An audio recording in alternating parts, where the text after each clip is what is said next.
Everybody get the email about 2 hours ago with the July numbers? Yes, we did. Yeah, well, I'll take a look at them tonight. So it's, Yeah. I assume there's nothing there, otherwise. it would No big, say, su- you no know, big surprises. no, it's, you know, your revenue number is locked, and What? the revenue number is in already. So Yeah. you know, Yeah. you just got to Yeah. see for any comments by Matthew or. I've got one or two. Good afternoon, everyone. Can everyone hear Oh. me? Yep. No, Okay, yes. perfect. Thank you.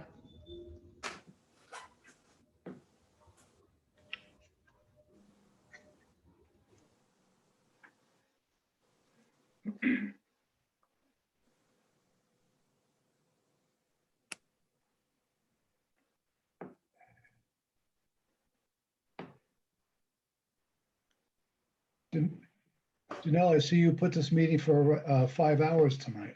Yeah, Thank that was you a little very much. scary.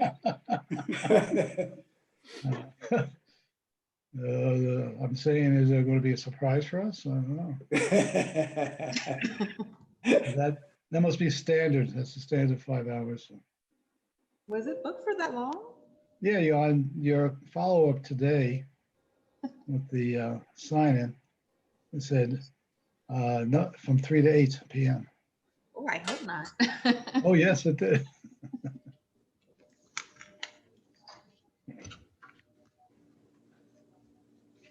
It did. It said, bring a snack. I brought coffee. That's all I needed to keep me awake. I'm fine.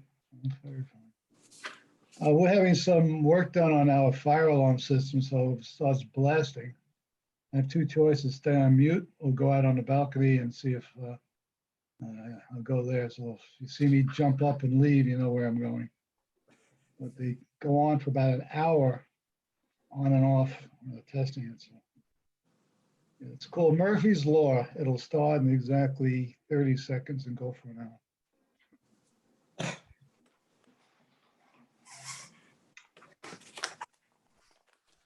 Hello, Marshall. Hello, how is everyone? Hey, Marshall, how are you? Welcome. Okay. Marshall, you heard how long this meeting is scheduled for, didn't you? About 6 hours, depends on what you want to do with it. 3 to 8, 5 hours. My numbers are right. Well, if we go over every one of those little pages, it'll probably take that long. Yeah, It could. Go green, go green. That's right. Got your cup there, Marshall.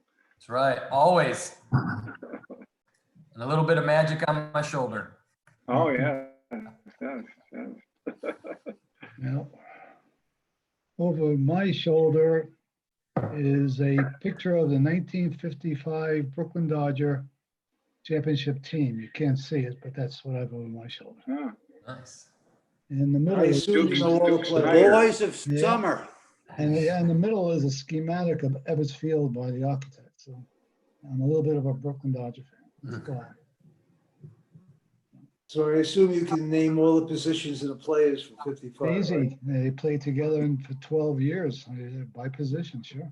Who's left field? Who's Excuse left me? field? Well, Left they field. had Andy There are a Pafko. couple.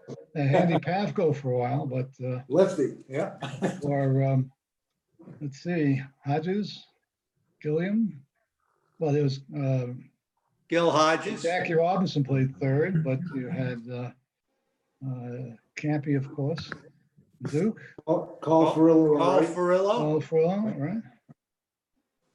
That was the team every year. You knew you were going to get the same. So, I still remember Johnny the date. Padres. Yeah. I met Sandy Koufax once about 10, 12 years ago at a Brooklyn Cyclone game. And in Brooklyn, they have a minor league team of the Mets. It's a minus A league. It's a fun league. And I was in the Fred Wilpon's box. He let us use it. And who walks in is Wilpon with Sandy Koufax, who nobody watched the game after that. It was just walk to Koufax. Interesting night. Marshall, who are we waiting for?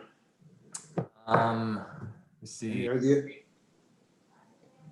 Eisenbahn, and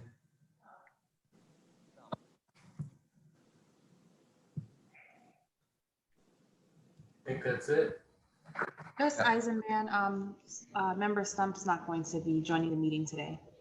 He will not be. Okay, so just one. So if you want, we could, it's a little past 3, we could get started and Neil can jump in and hit the ground running. Yep. Since we're going to be here till 8, we might as well get started. And what's 3 minutes? Yeah. I only have enough power till 5. Well, you'll be talking to yourself by then. Everybody else. is- Yeah. Okay, we ready to go? Okay, I'm going to start the meeting. I'm going to call the meeting to order. Good afternoon, everyone. Welcome to the Visual Financial Advisory Board regular meeting on Thursday, August 20th at 3 p.m. Kindly silence phones or mute yourself when not speaking, please. Ms. Thompson, could you please call the roll? Member Greenwald, Present. no member Stump, member Riami, Present? member Eisenbahn, member Kornfeld, Present? Vice Chairperson Moore, Present. Chairperson Stern. Present. Thank you very much. If we all can please rise for the Pledge of Allegiance.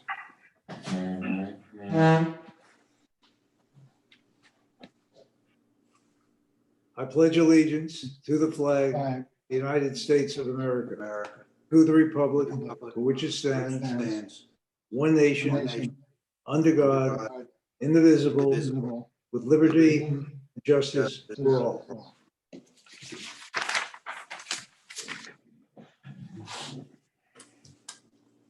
Okay, are there any public comments? Now open for public comments. It's designated for public to speak for 3 minutes. All comments would be directed to the board. Ms. Thompson, are there any comments from the public? There are no comments from the public today. Oh, there we go. We just saved a half an hour. Thank you. Approval of the minutes. Are there any corrections in the minutes of July 9th, 2020? Hearing none, is there a motion for the minutes to be approved as presented? So moved. May I have a second, please? Second? Thank you. Anybody opposed? Thank you. The minutes will be approved. There is no unfinished business. The review of the fiscal 2020-21 commission approved budget, department and accounts. I'm going to refer this to Matt Lawler. And Matt, when you get on, I have an initial question for you, if you don't mind. Sure. Okay. Go ahead. The question is, we got this big bound thing with all of the information. And one of the important things that I know I look at and some other people look at on the individual budgets is the year-to-date amounts, which it says on these sheets through July, so we can see what looks like is happening through the end of the year. The numbers don't look like they're through July. I mean, look, I can give you a number of examples that the numbers are less than half of what the budget for the year is. And as I went through it, number one, I don't understand what that would be. And secondly, when I looked at it, it says through July, but these sheets were printed the 20th of July. So something's wrong. Well, July was the latest month available. It's going to depend on whether or not you're looking at an expenditure item or you're looking at a revenue item. If you're looking at a revenue item, it's probably understated, primarily, I would say, for our larger revenue sources like state revenue sharing and half-cent sales tax, as there's a lag. Well, I can give you one or two examples. Go to page 16, for example, which is town commission. And look at the number through July and what the year is, with the year only being over pretty soon. Obviously, 91 to 183,000, there's something wrong. All right, and there's another, yeah, and you go through as you go through the pages. I started to go through the pages, and I started to look at them. I said, you know, the numbers probably are not through July. They're probably for some earlier date, I would think. So you might want to check on that. Well, here's what I can tell you about that, particularly with the commission. If you look at the personal services section, which is basically salaries and retirement contributions, I think that's pretty reflective. It might not include the second pay period in July, which the commissioners are paid. They're paid once a month in the second pay period. But that number could include that. But the reason that they're so far below budget is more on the operating expense side. Not having the two big events, the Light Up the Holidays and the Spring Fling, saves nearly $31,000 or over $31,000, just those two events not. So, you know, one half of that, or a sizable chunk, a third of that difference between the budget and actual through July is explained by that one line item. All right, I would ask you just to check that, please. The other part of it is if you look at the pay, like, let's take page 36, for example, and it says it's printed on July 20th.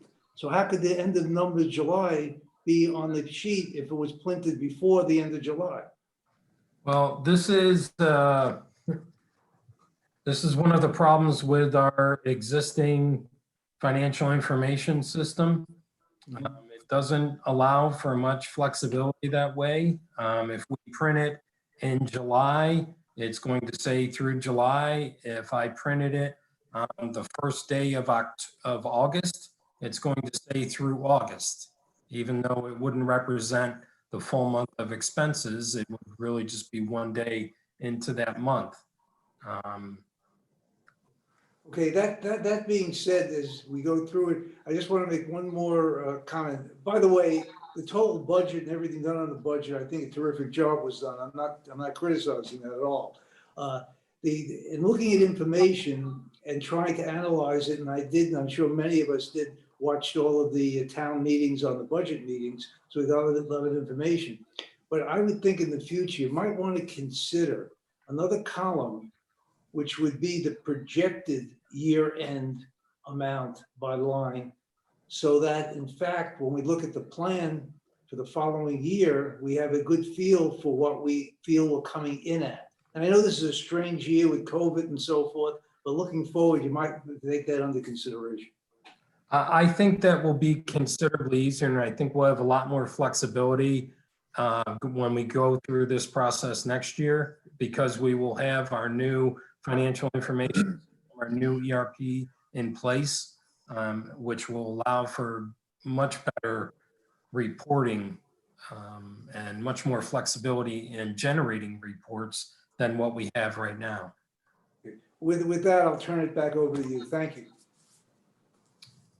Okay, well, I'm going to turn it over to Marshall to give the overview, and you have seen this presentation, or if you have been, as Chairperson Stern said, this is sort of a replay of what has been presented at the other budget workshops.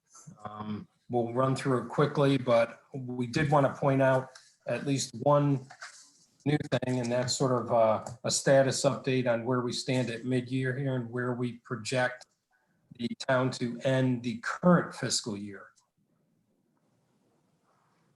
Okay, thanks, Matt. So yeah, as Matt said, this is the process we've been using for doing the budgets with the commission, is to provide them the presentation, which provides updated numbers. So what you're looking at is a presentation now that will have all of the accepted numbers through the commission workshops. And then Matt will, as indicated, there's a couple of updated pages on the presentation that will kind of tell you how we expect to end the year.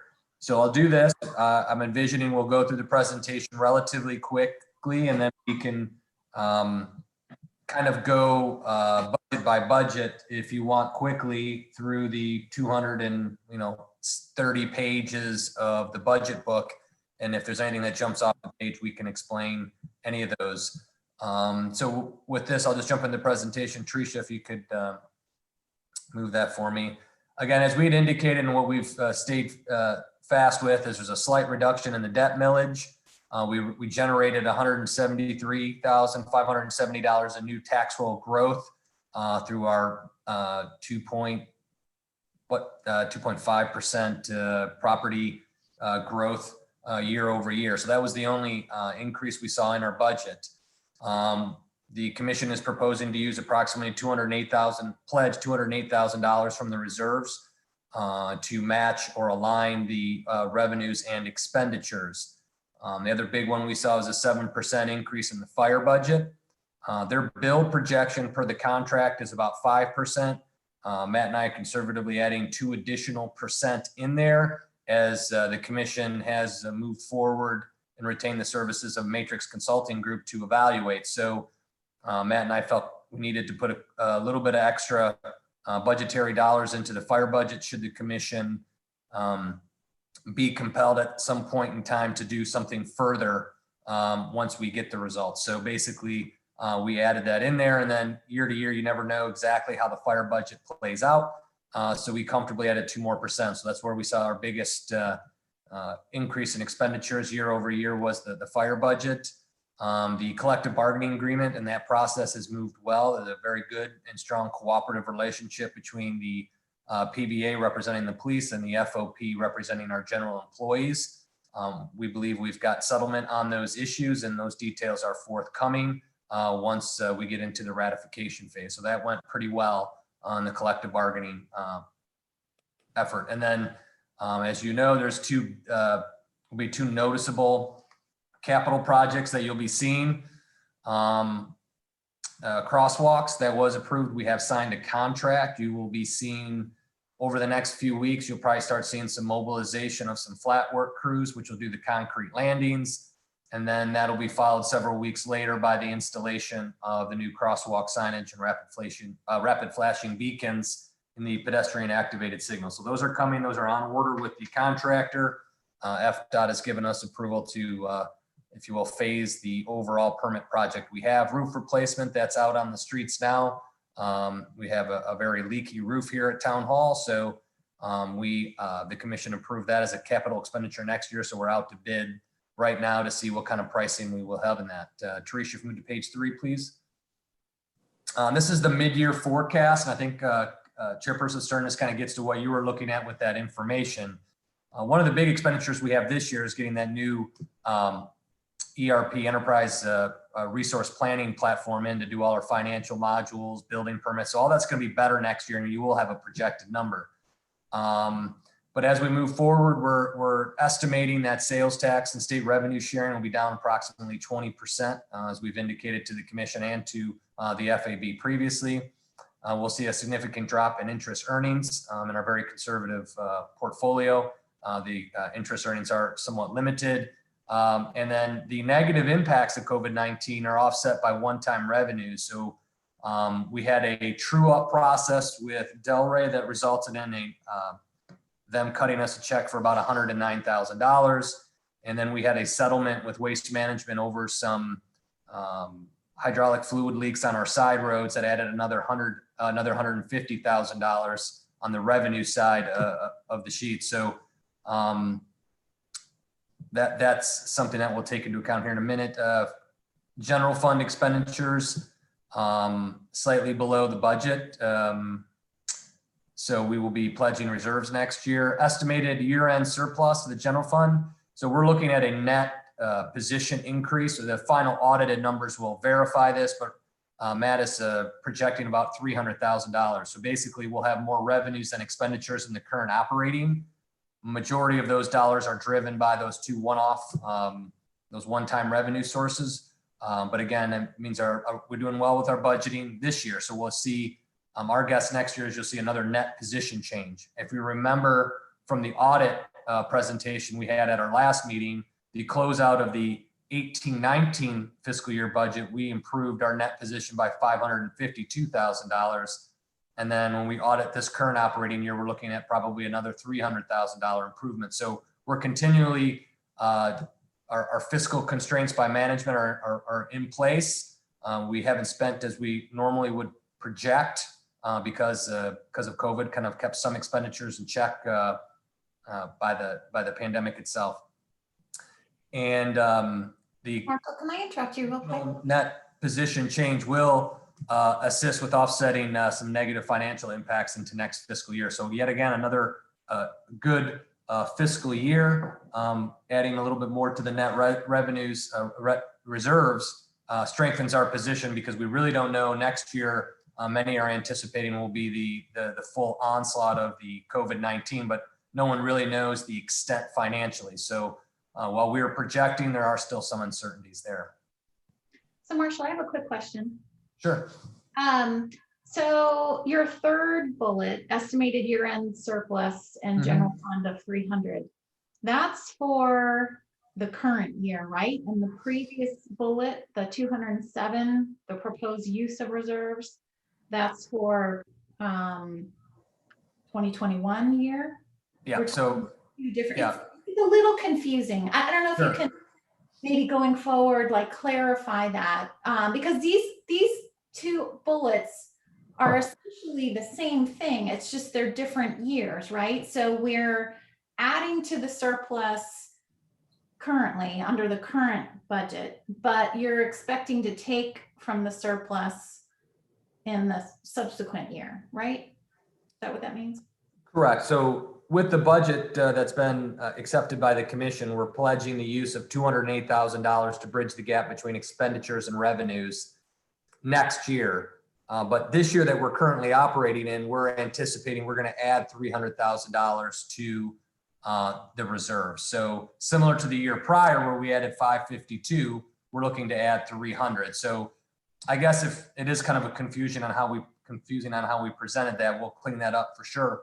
But overall, it kind of secures our position to use some of the reserves to bridge the gap, if you will, between expenditures and revenues. So Absolutely. we're in a strong financial position. Yeah. Yep, absolutely. And I would also point out, I think when we were talking about the budget a year ago, rewinding, a year ago, we didn't expect to add 300, right? You were probably expecting, and I don't remember, you were probably expecting to use some reserves, just like we're projecting to use the 208. I don't know if you have that at your fingertips, but I guess I would just point that out that, perhaps in, this stage of the game, we're thinking we might use reserves, but you don't really, we actually added 300, right? I don't know if you have that available. This current fiscal year that we're operating in, we didn't pledge any reserve use. We actually did maybe we did, Matt, did we use about 180? Did we pledge that? But I thought we did a minor adjustment to the millage rate last year at this time to make sure we had sufficient revenues to cover expenditures. So we really. You weren't projecting to use any? That's what Matt's looking up from last year. It may have been the same amount. We may have split the two, one with, I don't have it at my fingertips. We'll have to get back to you on the exact answer on that. I'm just pointing that out that, that 208 is really just a placeholder, right? And it's kind of hard to really estimate exactly, what we'll end up using of reserves, right? Because there's some things that you over or underestimate. Sure. And again, this year when we're projecting 300 coming out of when we close out here in the next month and a half, we're saying $300,000, but that's really indicative of two one-time revenue offsets that weren't projected at all. We didn't anticipate a true up in our favor to that extent, and damage from caused by waste management we didn't anticipate. So a majority of this surplus that Matt's identifying in the 300 came from two one-time unanticipated revenue intakes. Although you're projecting a 7% increase in fire rescue, which is unknown, right? They're telling us 5%, and we've got in the budget 7%. Yeah. So, and the reason why we're projecting 7 in the fire is a precautionary note, if you will, as we're going into a series of studies that may conclude with us wanting to do yet additional studies or take additional actions, which may require some additional dollars. So let's keep some of those funding in place. If not, then boy, we sure won't be using much of that 208. But again, as a budget's more of our guidepost moving through until we actually get into it. Okay. Let me ask one quick question on that, on the fire rescue. The base number, and I understand the increase, is the base number before or after the true up? The true up is for fiscal year 19. We don't know what the true up is going to be for fiscal. No, that's not my question. My question is using a base or last year's number. Mhm. Is the true up as part of that number or is it in addition to that number? That's my question. For last year. When you're considering a percent increase, is it over the adjusted number with the true up or is it before the true up? That's my question. That is the prior fiscal period. The true up is related to fiscal year 19. The increase is the budgeted amount for fiscal year 20 versus the budgeted amount for fiscal year 21. So that's what the 7% is based on a budgeted amount. Okay, thank you. Next slide, Tricia. So again, that takes us to our millage rate of total millage rate of 3.7878 still holds, along with a slight reduction in our debt millage we're reducing the debt millage by 0.0119 mils. So pretty much we're on par from last year. So basically we're a slight decrease, as you could tell, 1/100th of a mil. So I mean, it's not going to be all that noticeable, but for the most part, we held the millage rate flat. So there'll be no increase in taxes, if you will. But there is a tricky thing called the rollback rate, which we always have to do in our hearings. So we are 1.66% over the rollback rate. And what that means is if we do not account for property value growth, if you don't account for that growth, your millage would be about 1.66% lower, but we are accounting for that growth. We're holding the multiplier the same, the millage rate the same, but it grow on the growth. So there is an increase over the rollback rate. So that's good news. We're holding that position straight. As we indicated, our financial reserves are in strong position. Next slide. Again, there's our taxable, assessed taxable value, same as last time, $2.67 billion. That's very strong for a small community. Next slide. We'll kind of move through these quickly. Again, you see we're holding our tax rate flat, so we're not going to see a change. Fifth lowest aggregate tax rate in Palm Beach County. That's good. Next slide. Here's how your taxes are divided. Your total tax bill you pay every year, we get about 22% of it. Majority goes to the county schools, the county itself, and then 10% to the special districts. Next. Here are the general fund revenues. This is our total revenue. We're projecting the blue column under FY 2021 is our total of basically $12.3 million. That's a year-over-year growth of 3.5% or $414,000. So our revenue side is at 2.3 next year. Next slide. That kind of shows the breakup. Again, we're a property tax heavy community. In the Great Recession, that was maybe considered a liability. In the COVID, it seems to be a good thing to be more heavily relied upon property taxes as our values on the island are strong.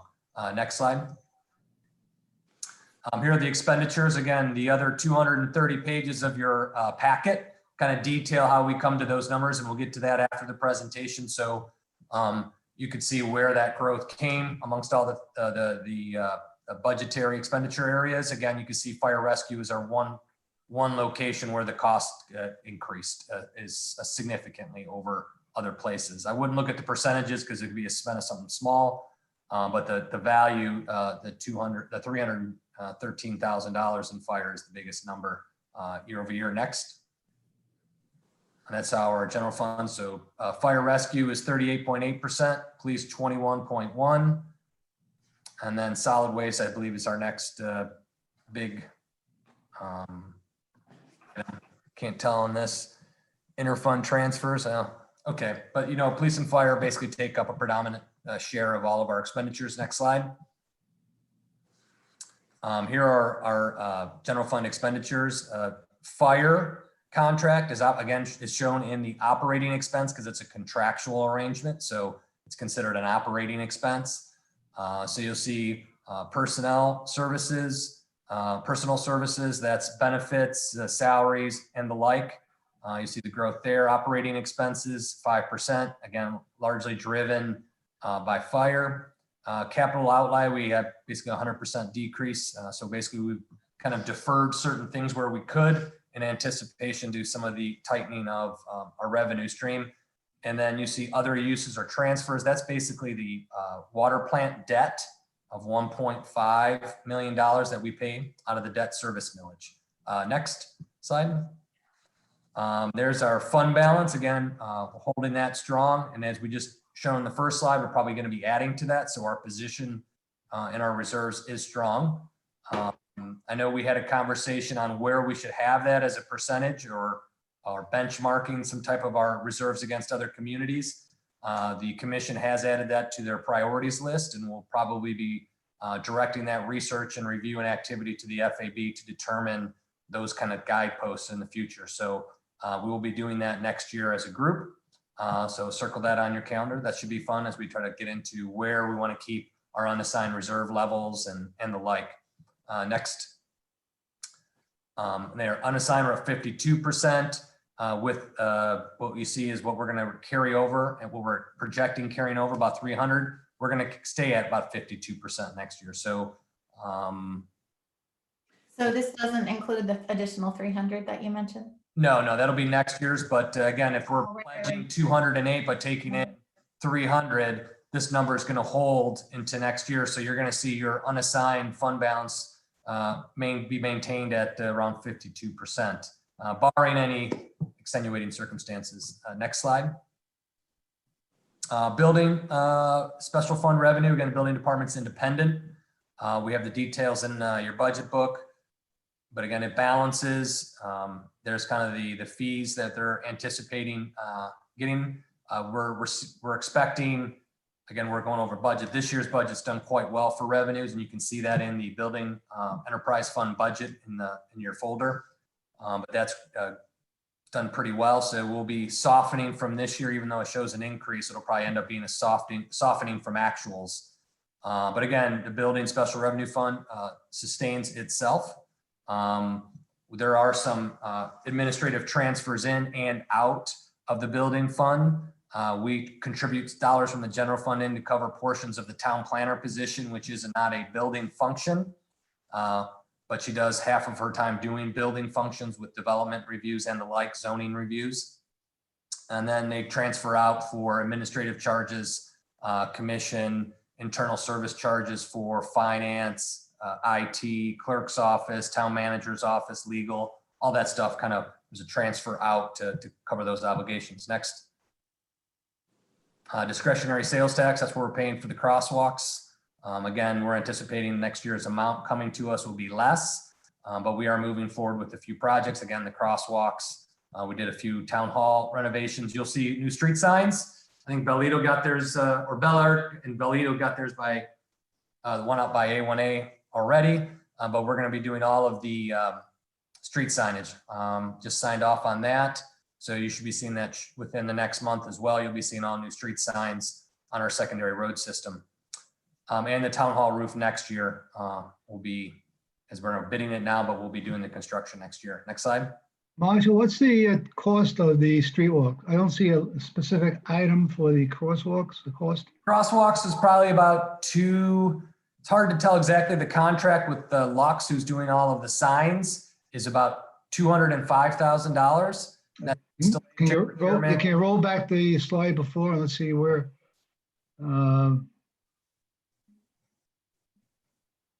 would that be in the improvements? Yeah, building, it says improvements in other buildings. It's about 200, it's in there, so it's 240,000 you're budgeting, and the cost is estimated at? You're under contract, so you should have a good idea what it's gonna cost. Yeah, the contract is 204 and some change. So I said 205 for the signs, and then the concrete doing all the flat work is somewhere around $25,000, 30,000. So we're at about a total of say 240 to put it in. Plus we have about 40,000 in soft costs doing all the design work. So. Okay, it's in that 240, all right, Mhm. thanks. Yep. Next slide. This is the Water Enterprise Fund. Again, you see transfer in, what most notable or seems to be the most discussed piece from year to year. The transfer in from the general fund, that debt millage that we talked about, that collects dollars that get transferred in from the general fund to cover the $11.4 million in debt that the water plant has from its construction. And then you have debt service of 1.54. So there's about $120,000 that comes out of the water reserves to assist with the debt service, but it does balance. You will have heard the commission speak about a water and sewer rate study. I know that we talked about it. We've been with the consultant. We should have a product here in the next few days, and that will be a future project that the FAB will be working on with the commission, is to determine how we want that rate structure to look and how we accommodate or handle moving the debt to the water rates versus the debt millage or some portion therein. That's still out for final discussion. But that is going to be tied up into making sure our rates are in the appropriate location to fund expenditures. Next. Then we have the Sewer Enterprise Fund. You'll see a little bit of uptick for charges. The reason for that being is for about 18 months, we had an issue with Delray where they were estimating our discharge into their system rather than doing meter reads. So they eventually corrected that issue. They reached back. We're taking care of those back charges. But when they moved forward and give us actual readings, we had to adjust what our projections are for cost. So it's going to cost us more to dispose based on actual numbers versus estimates. So we've worked that out with them. I know that's some folks have had some issue with that, but we do double check their numbers. Next slide. Unrestricted net position in the water and sewer year over year increased, which is good. So sometimes when you see the use of reserves in the water and sewer fund, sometimes those are again, budget's more of a guidepost as to where we're going to end up, what kind of expenditures or repairs we're going to need. But last year we did add to the reserves in each of these funds as well. Next slide. And there are the capital projects, just kind of giving you a rundown. There it is, 240 for the continuation of the crosswalk project. Build the roof, we're guessing is about 250. We'll find out when they get a final bid. So we'll see the lift stations. There's a to be determined, and that's because right now we're televising. In the evenings, you'll see a televising truck out on A1A, kind of putting the camera through all of our sewer lines to determine if we need some extensive repairs in the sewer system.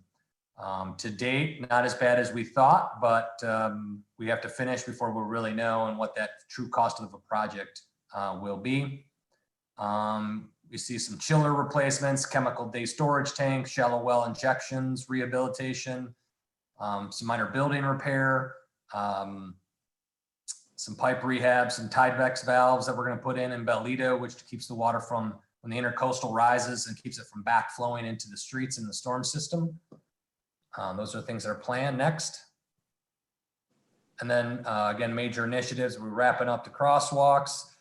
If you've been watching, we're working on the strategic planning initiatives, kind of getting our roadmap and how we want to move forward and what sequence we will be tackling those projects and initiatives. We're going through the sanitary sewer system now to determine what kind of repairs are necessary. And then our biggest project that we start this year and roll into next year is the ERP system, a much anticipated and desired program. Next. And then after today, after your review, if you're comfortable, then we will be moving to the 8th of September for our first of 2 public hearings to adopt the budget. should you identify something you want addressed, we would have to take that to the commission on the 1st of September.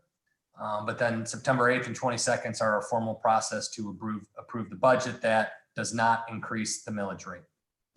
And I believe that's the last slide. That takes us into the next part of the meeting. If there's any questions, and we can kind of go budget function by budget function if there are specific questions, and kind of go that route, unless you wish to do it in a different manner.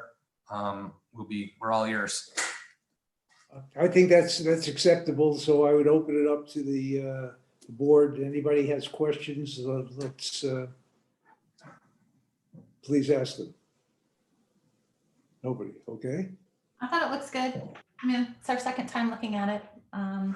So, yeah, I agree with us taking a shot at, I like the idea of us looking at how much in surplus is the right amount. I think that'll help our discussions in future reviews of the budget.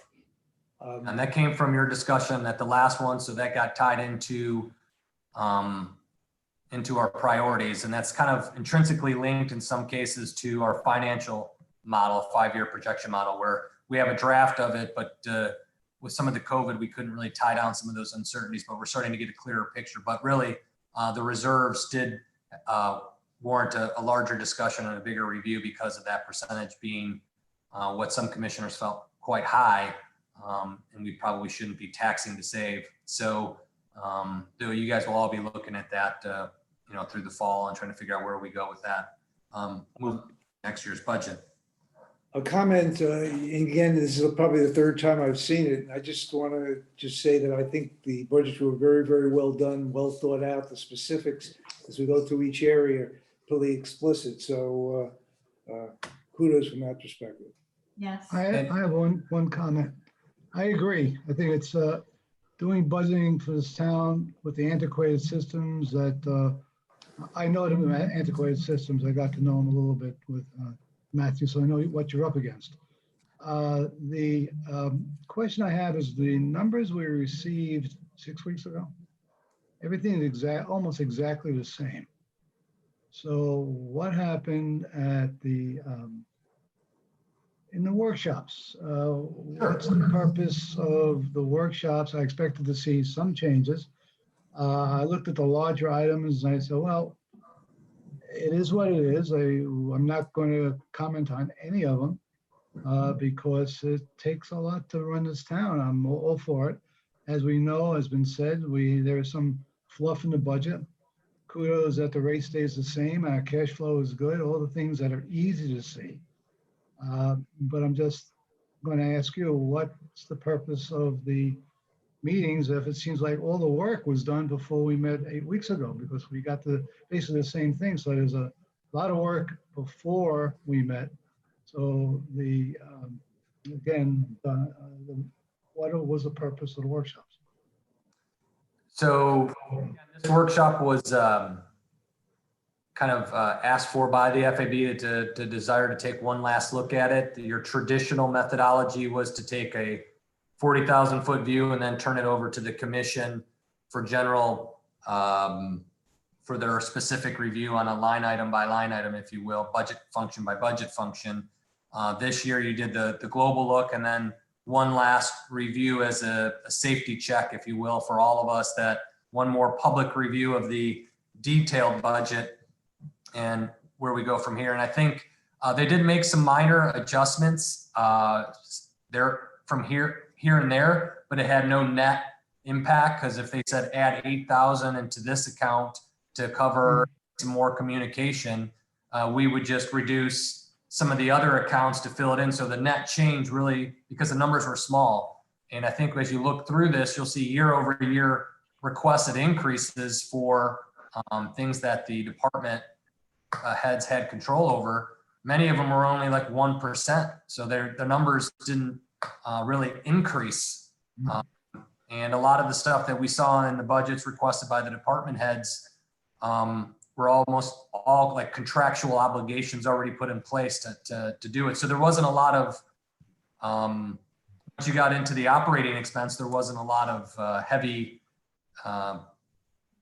big accounts or policy changes or wish list items from the department heads, because the directive I gave them when we started is to sharpen pencils and get down to the best and final numbers that you really need to succeed, not, add 10% to last year's number. We made them go back through every account and say, what exactly is it that you need? So I think the commission saw that in the budget when they went through it, that, you can only, wrestle around nickels so much before it doesn't really have a net impact. And like I said, the collective bargaining process is going well and should be ratified here hopefully in the next month, which I imagine. Again, at the end of this meeting, you see the healthcare. We got blessed again and got really low increase. Again, if you remember last year, we had a 0% increase. Never kind of unheard of. This year, we got a 5% and a 3% increase. Those are marvelous numbers to see a year over year for your healthcare. So we, got a little more tailwinds, if you will, into the budget season. But there were a few minor changes that the commission sought, but there wasn't a lot of stuff that they, felt compelled to really remove because we're not increasing year over year. So, and most of our increases year over year are personal services costs, your salaries, your healthcare, your benefit plans, property insurance. So unless you're, removing staff, you're not going to see some huge. So what we saw in July was really the grind, after the grind down by the managers who know their business very well. So the workshop is really looking them in the eye, strapping them down, blow some cigar smoke in their face and say, is this going to pass muster for the year? And it's good news when they don't come to you with major changes. That's always a red flag. So I think it's a good job. I'm just expecting to see some changes. I didn't, and I'll take it as a positive, not as a negative. So it's a tough job. Well, I think the one big change that really you're not going to see in the budget per se, but I think is addressing something that is a budgetary issue over the long term is the fire service consultant to really take how all that is done and making the commitment to move forward with that from hearing from themselves as a group and then from the residents that, as you see, it's our big cost change year over year over year. So I think the commission during the budget process said it's time for us to take that very detailed look, back their financials to make sure, everybody's on par here, everything's kosher. So that's kind of where we're trying to get. And I think that was the biggest thing that came out of this budget year is the commitment to take a look at that and to sign that contract. So I think that's true. Obviously, it's half the money spent is 38% of it is spent there. And it's any update on their request that we pay for another 4 fire personnel? We respectfully declined their offer. And they respectfully accepted that, your respectful decline?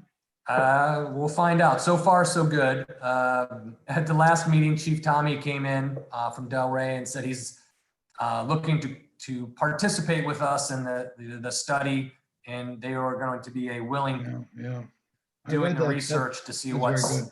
Yeah, that's a good sign. Yeah, I'm sure they watch all of our meetings. Well, it's a good sign. They might. Who knows? I think that's important. And you said that the union negotiations are going along well. Yep. And the 1.5% increase on the police, that's a reasonable estimate before you have a signed contract with them? That increase was on their operating side. Yeah. I think the personnel costs are reflective of the changes. So I think we're on par with our estimates. Okay. We kind of, I think, had a good feeling of where we would cooperatively end, and we cooperatively ended there. The process went well with both unions. I was quite impressed, especially having to go to a virtual union negotiations, a little bit of something different that we experienced this year. But everybody understood each other's positions, and we got to a good spot. And it's reflected in the budget that we can handle what those outcomes of ratification will be. Doesn't always go that way, and I could tell you from experience dealing with the New York Teamsters. The last thing, maybe this is something for um, to discuss quickly. Natasha wanted to know where the money we got the true up went. I assume it went against the expense for the year. Is that right, Matthew? That the money that you got on the true up should have been thrown against the negative against the expense? You got a check, and where was the check? I'll put my green visor on for a second. Where did the check go?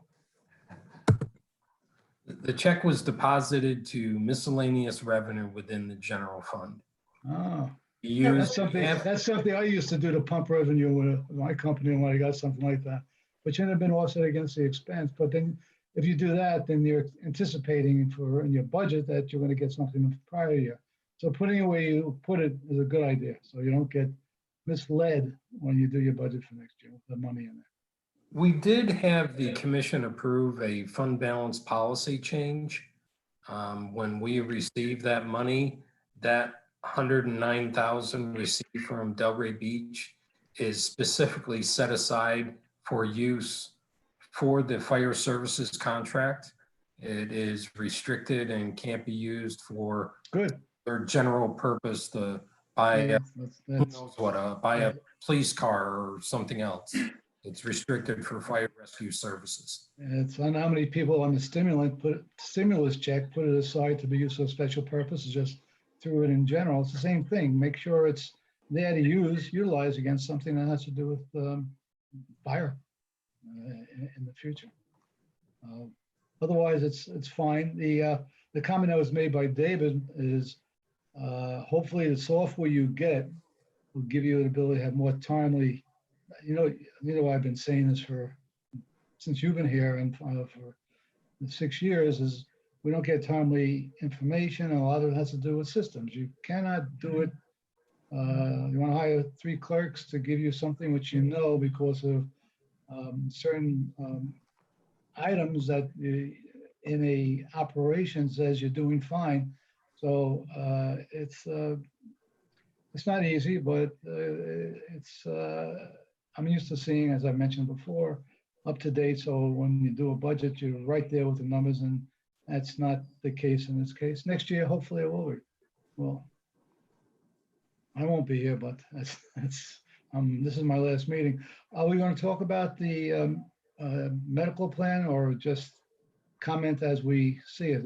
Yeah, that's next on the, that's Okay, next well, on the, I'll hold my comments on that. I have a question. Yeah, and I have a question too about, so what was the cost of the matrix to do the review of the fire rescue? What was the cost of their contract? $39,400.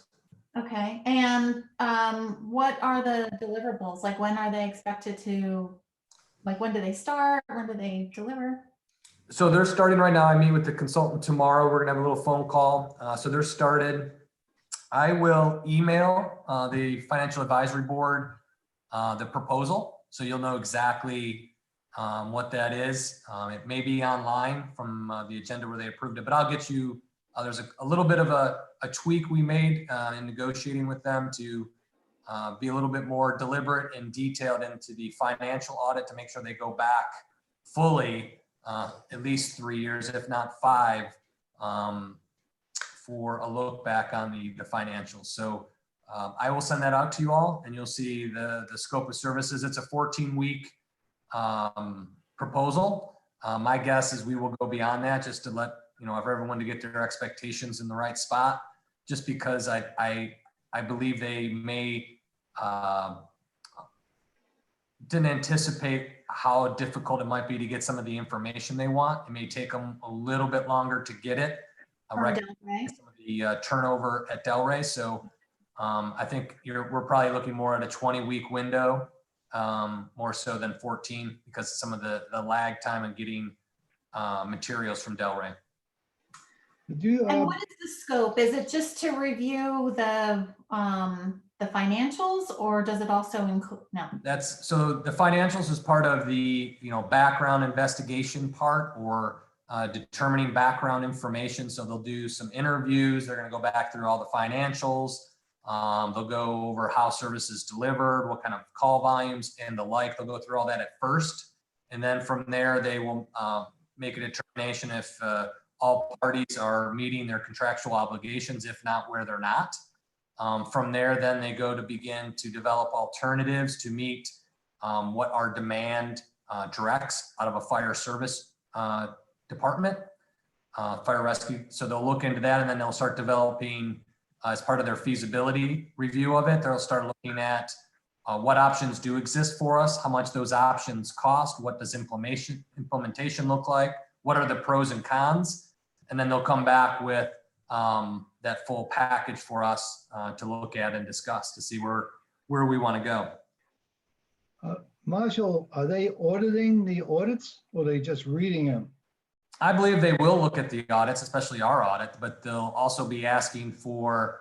The question I'm asking, are they auditing the audit or just reading it as a narrative to get more familiar with our financials? Because those are certified numbers.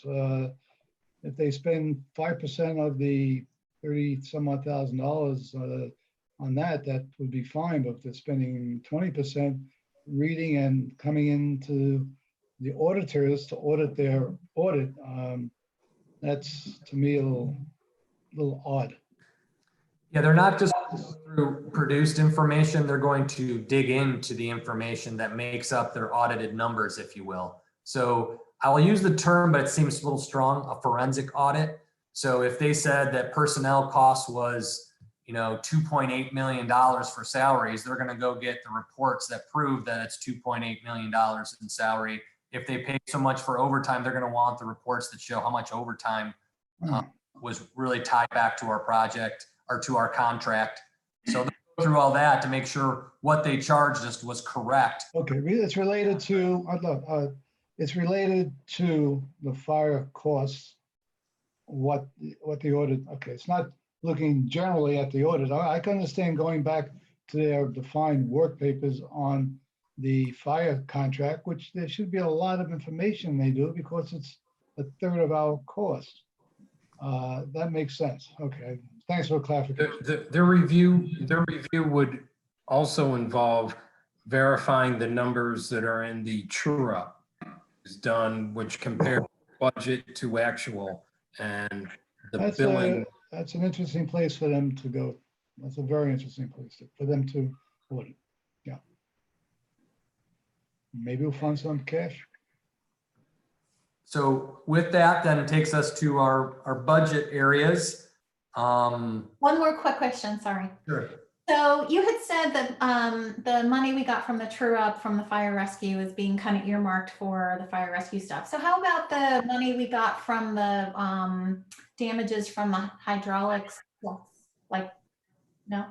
No, so basically we had put that option on the table for the commission, and they wanted some greater flexibility with those dollars and put it into the reserves. So they only did the fire service true up charges only. I would add to that we know we're going to have fire rescue costs every single year, and the pattern has certainly been that they're going to increase each year. So it made sense to set it aside for that purpose. We really don't know exactly the time frame when we will have some road repair expenditures. Okay.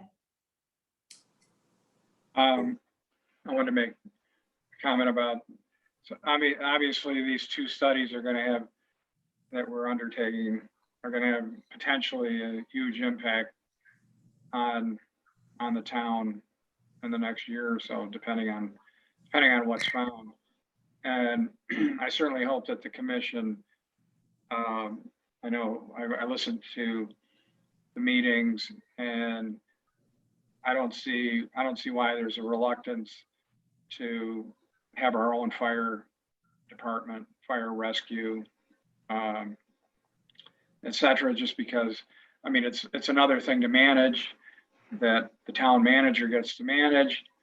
But on the other hand, I just can't believe that they're not going to come up with a significant savings if we do it ourselves. And I listened to his presentation, and, for example, he's touting that if we were to have our own department, then we wouldn't have the cooperation of other departments you know, and that's a bunch of BS. I mean, everywhere the fire departments help each other. So obviously it's a management thing, but I gotta believe that the savings will be really significant for the town. On the other hand, the sewer project could be a lot of money depending on what's found and then of course, all of the, on the revenue side, it'll be great to have water and sewer billed correctly. And then, you know, that should increase revenue for the town as well. So I think we'll probably ultimately be in good shape. I had a question about my memory on the holiday. We were saving money, like $28,000 or something on the holiday, since we weren't having the holiday ceremonies and stuff. Are we still paying old money in a sense for, you know, what's going out of the budget for monies that we, for old contracts that we shouldn't have had in the first place? What's happening with that? Yeah, so in the commission budget still reflects the Brandano contracts, which is for the holiday lighting. We went back and amended that contract to save some funds by reducing the scope, but we're still in a contractual obligation with them. So we will still be having lights. Whether or not we have an actual ceremony or event like we normally do is still in question. I just don't know if we'll be through COVID at that time. Those activities are still being planned for and are budgeted in the budget moving forward. But if we don't, but again, I think the commission felt that if once we get through COVID, whenever that benchmark is met or everyone is comfortable, if we didn't have the light up the holidays event, we might have a COVID party in Highland Beach and, you know, celebrate the end and bring everybody out for something at a different time. So I think they left those dollars in there hoping that they could have some type of a community event as soon as we can, because it's been a while since we've all been together. I think it was probably the board luncheon was the last time, you know, we physically got to see most of us. So I think they left those dollars in for something when we get out of this.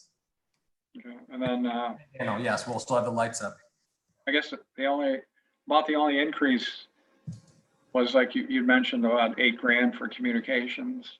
Mm-hmm. That was about the only increase in those areas.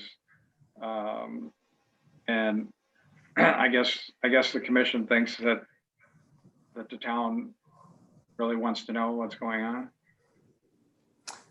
Gotta find, it's the communications plan is also a big strategic priority for us to find the best possible avenues to get out to the residents, to give them the information they want.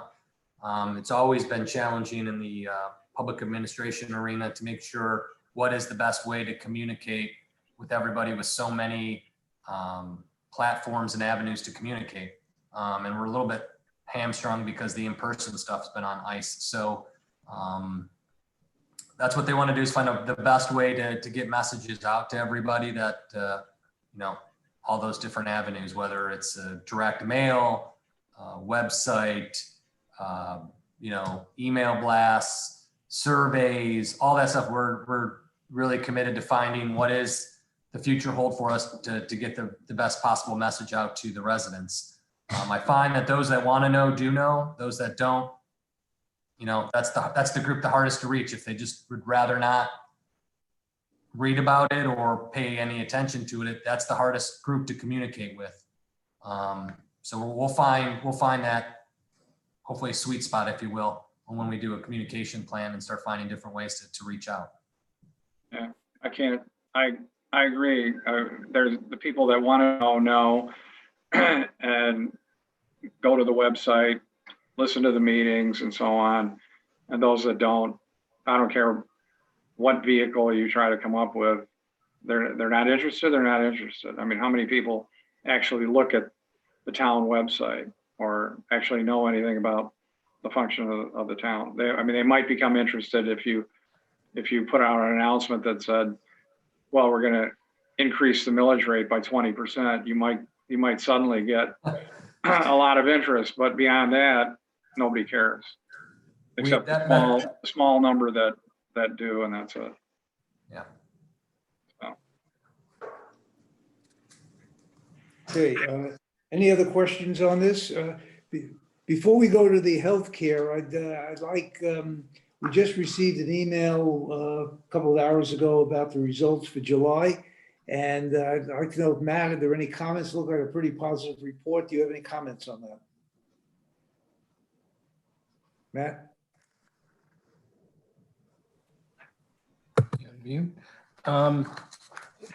I think it's basically giving a little more detail to what is going on in the current year. It reflects the general notes that Marshall mentioned about taking impacts on the revenue side in our sales tax and state revenue sharing and interest earnings.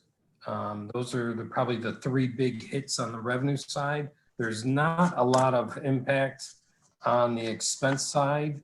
Some savings, but we've had a few vacancies, primarily in our police department, that generated some savings. We're really not over budget in any area at all on the expense side. In addition, as Marshall mentioned, those couple of one-time revenue items that help offset those negative impacts. We're sort of right where we expect to be in terms of our enterprise funds. The building permit revenues are very strong this year. We're forecasting to end the year at over $1 million in building permit revenue, which is a very good sign because there's generally about a 2-year lag between when something is issued a building permit to when it ends up on the tax roll. So we should, given that we've had a very strong year for building permits in the current fiscal year, not next year, but the fiscal year after, we should see some relatively strong growth in the assessed taxable value. Other than that, the only other thing to really mention is that the economic impacts of COVID-19 are obviously killing us on interest earnings. We're no different than anybody else, and we're anticipating that that carries forward through most of 2021. We're hoping that maybe by the last quarter of next fiscal year, we start to see some, for lack of a better phrase, return to normalcy. Thank you. Does anybody on the board have any questions? Okay, hearing none, let's move to the next item, which is the health plan. And I'd like to make 2 comments on that as we go into it. One, I think everyone did a really good job on it. I was part of the this analysis and discussion last year on the plan, and thought it was very solid. And the idea that you were able to get an extra 3 months at the same rate to extend it, I think is kudos for that. That's excellent. Putting it on the same calendar. The only question I have, and then I'll open up for other questions, is in the detail of the plan. I know the monetary. Is there any changes in any of the benefits or anything else? Are we looking about apples against apples with last year versus next year? They are nearly identical year over year in terms of the benefit structure.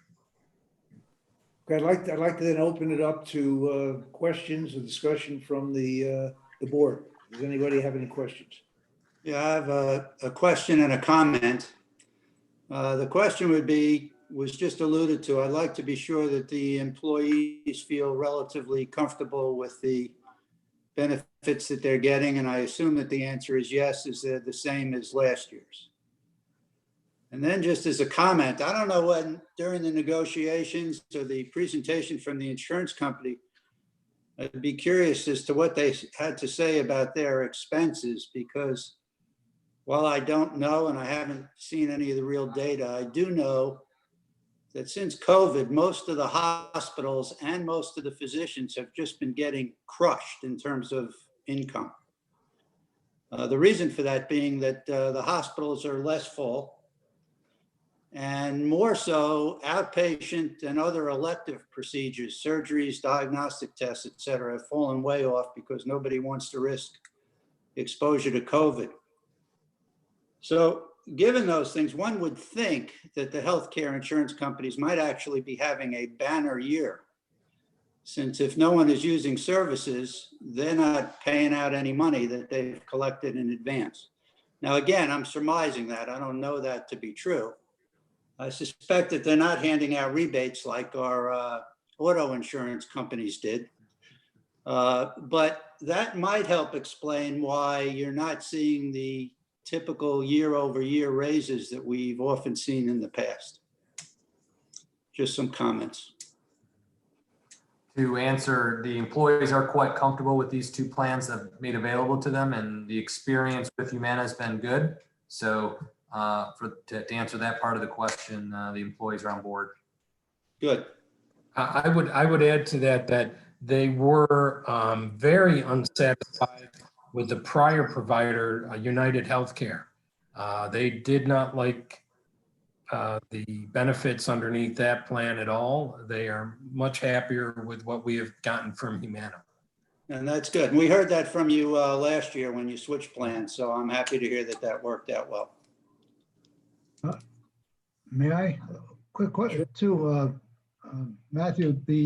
First of all, my wife, who is not on, she's younger than I, not on Medicare, did get a rebate check from United Healthcare. It was small, but they did fess up that their claims are down. People I'd say some people say afraid to go to hospitals or doctors.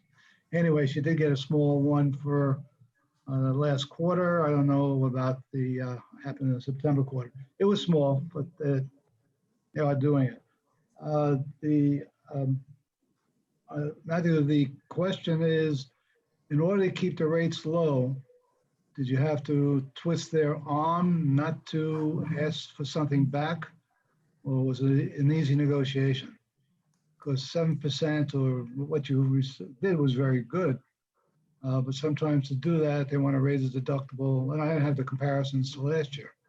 They raise the deductibles, the co-pays, the drugs. Did they do anything specific so you could keep it to that level that most employees wouldn't even realize it's happening, or was an easy negotiation?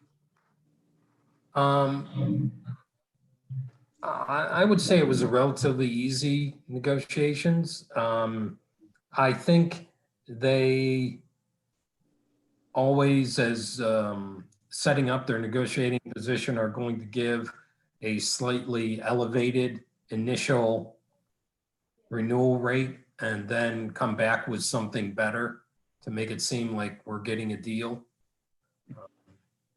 That has sort of been their pattern, regardless of which health insurer you're talking about. They all seem to do it that way. They give you the one that's sort of the one at a smelling salt level, you know, where they're going to really wake you up, and then come back with something a little more reasonable.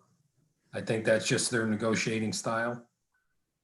But as commented by several people, you know, they're probably having a better claims history than they've had in quite some time. And these renewal rates reflect it. Oh yeah, you have they came back and you negotiated down. So there's nothing there that is significant reduction of benefit to the employees. That's the basic question.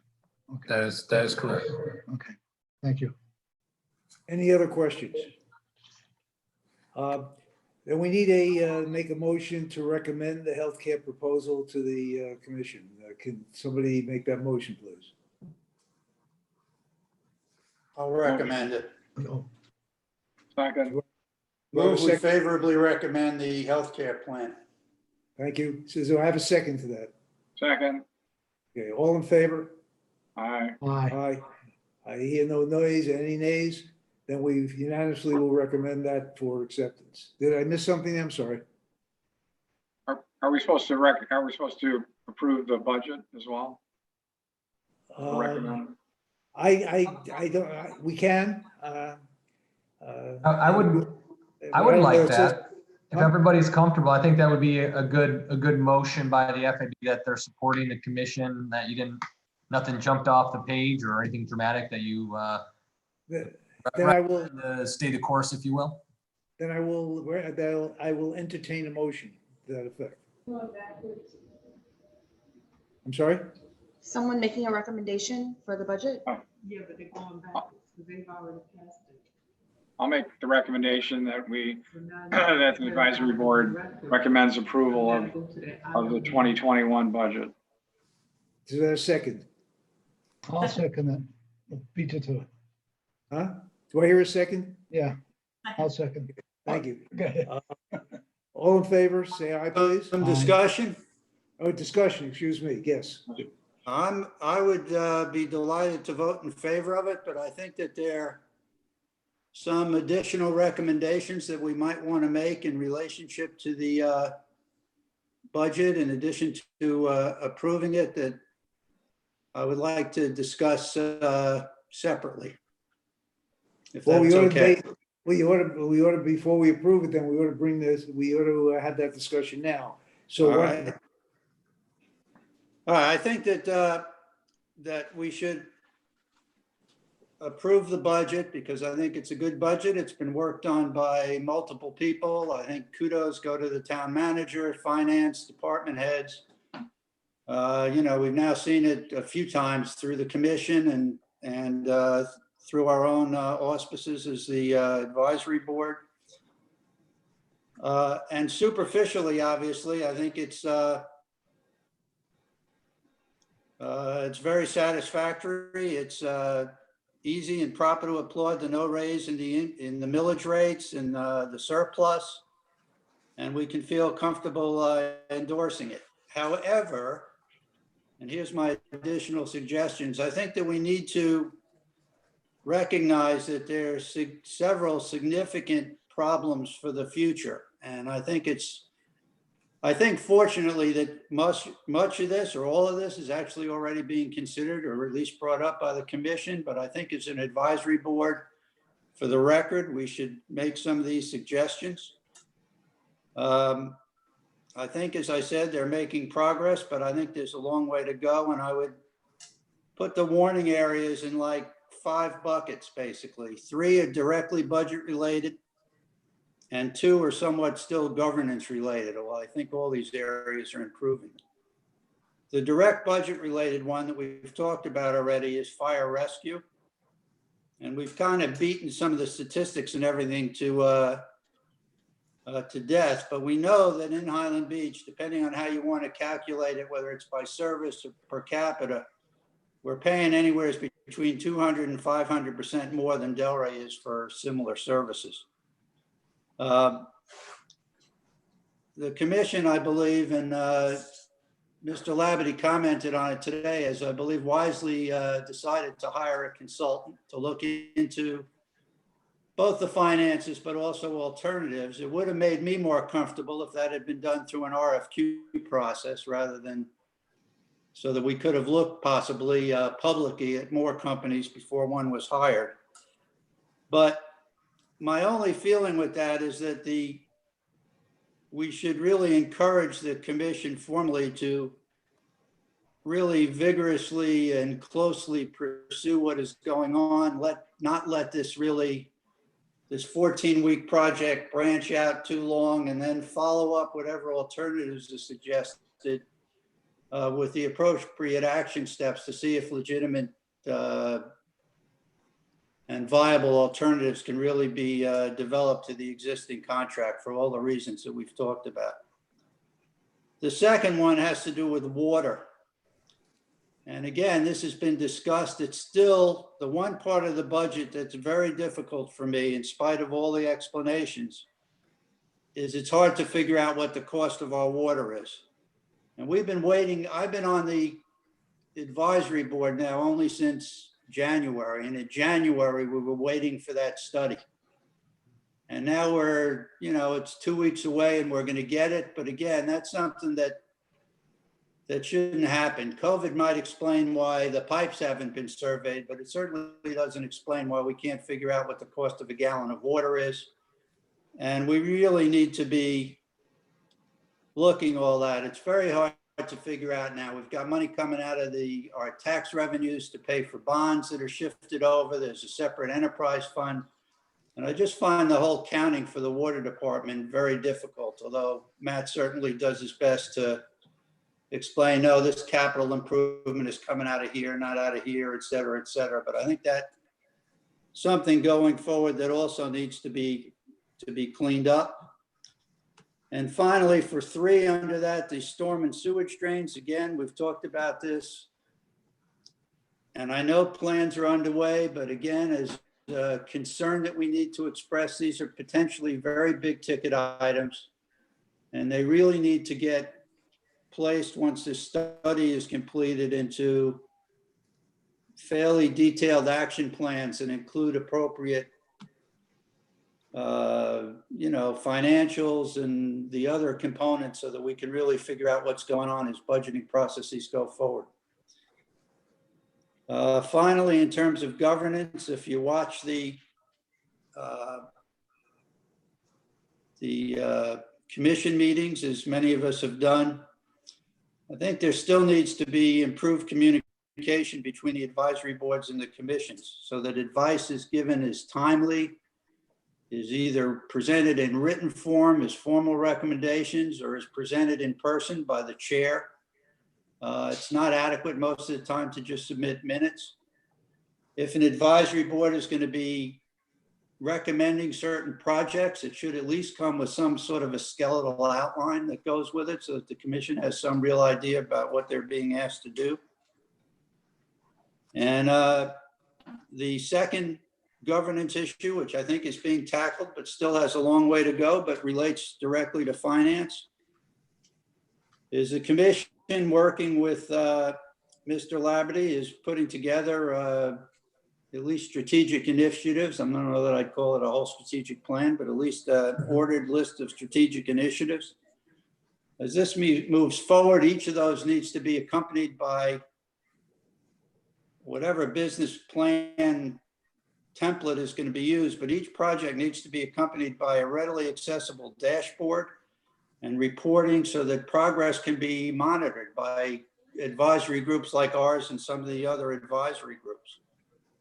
And again, I think they're taking a first pass at it, but we should be encouraging them to complete that process so that each project has a timeline, a budget, so that advisory boards can time their meetings. It may not be a quarterly meeting schedule. There may need to be more meetings, more flexible meetings, less meetings at certain time, but so that appropriate advice can be given. Appropriate meaning the best we can do, advice we can be given in relation to any project that the commission is asking us to look at. That's very verbose, obviously, and not suitable for framing. But I think that we should be doing a little bit more in terms of suggesting than just saying, yes, go ahead with the budget and yes, go ahead with the health plan. If I may, while many of what the recommendations you're making are valid and should be looked into, I think there are 2 different issues here. One is the recommendation and one is the budget. And it's my opinion, unless the person that made the motion to amend the motion, that the report and your recommendation should be handled separately from the approval of the budget. Because what you're talking about is more long-term. What you're talking about, a lot of those things are in process and the commission is working on it. And while they're valid and should be discussed, I think we have 2 different issues here. I agree with you. And that's why I'm totally comfortable with just approving the budget as a clean item. So that's fine. Okay. So then So, it's passed. Correct? so hearing that, are there any other comments anybody wants to make on discussion? Okay, then, So what Go is ahead. the process? Like, so we're an advisory board. So to address Rick's concerns, I guess I'm a little fuzzy on, because I know we serve at, the commission gives us items to review, right? We're not, or I guess I'm a little fuzzy on, because I know when I first started, we try to make it clear on the items that we bring forward versus what's assigned to us by the commission to review in our advisory capacity. So what is, I guess I'm not entirely clear on, to address Rick's concerns. Is he supposed to bring this up at the commission meetings for them to consider, and then they assign it to the appropriate advisory boards? maybe I can clarify it, and if I can't, maybe the town manager can help me with this one. But we, like any other boards, work at the discretion and the requests of the town commission. We also can recommend things, and if they don't ask us to do, and if they feel they want to have us do them, that would be fine. But we're supporting them. In saying that, we each have an opportunity to make a board member report at the end of this thing, at the end of our meeting. And that information goes to the board, and I would wager that most, if not all, of the commission members are watching this broadcast as well. So they have that information. It can be documented in the minutes, and it can be followed up on. And again, a lot of the recommendations are good recommendations. But again, we have to, as an advisory board, work at the pleasure of the commission. And Marshall, have I described it right, or am I out of line? I think, yeah, overall, and I think to get to Vice Chair Moore's question, I think that's number 4 on Board Member Greenwald's list, which is advisory board communication. So we have put that as part of our communication plan that we have to develop at the commission. Dashboard and action plans will be forthcoming, because you're right. That's once you do a strategic plan and you map out what you're going to do in these initiatives, you have to set milestones, timelines, responsible parties, and the like. So that stuff will come. But correct. So, I mean, if you want to make another series of recommendations, Janelle is on, so she'll do the board action report. If you would like to move in the report, Board Member Greenwald's recommendations, she'll paraphrase those, if you will. And that will be in the board action report. And then that goes on the next commission board meeting, and they'll read what you're suggesting or asking for. Is that acceptable to you, Member Greenwald? Sure. Okay, Again, good. I'm not here to make waves, but I think that our job as an advisory board, it makes our job easier if some of these, not only easier, but more effective, I think, potentially, if some of these tools are available. Okay, fair enough. That being said, there's a motion on the floor. If there are no other comments on the motion, I'd like to call for a vote on the motion on recommending acceptance of the budget. Chairperson Starn, just for clarification of the record, this was concerning item 7A of the budget, correct? That's correct. Okay. That is Yeah, correct. it was a motion to approve the budget. And that was seconded. So if there's any other discussion? If not, I would ask for a vote. Do we need a roll call vote? Or I guess we can, if everyone says aye, we'll go along with that. Aye. So I call for a vote. Right, Aye. this is a recommendation, so that will be fine. Okay. So I would start with an aye. Anybody, Aye. Aye. Aye. anybody decline? Thank you. The motion is carried. I'd like to move now to the to board member report. And Member Greenwald, is that your report, or you have anything else to add? No, I think I'm done. That's a Thank good you for your report. Thank you. forbearance. And then I would ask if there's anyone else on advisory board who would like to make a report, this would be the opportunity to do it. Hearing none, I have one comment myself, and again, as I did in front of the board, I'd like to thank Member Cornfield for all his service for the 6 years, and hopefully he'll wait a year and come back to us. His information is extremely valuable, and we thank him, and I know we all thank him for that, so thank you. My pleasure to come back next year. Thank you. Thank you very much. Thank you. If you want me, that's it. What's that? If there's a spot and you want me, I'll know. No, you got it. Thank you so Thank you much. all. Is there any other business, any other new business? If not, I will ask for a motion to adjourn, please. Motion to adjourn. Second. Second. All in favor? Aye. All right, thank you all for your cooperation, appreciate it. Thank you. Hey, and thank you, Matt. Yeah, thank you very much. Thanks, Matt. Everybody stay well. Yeah, stay safe.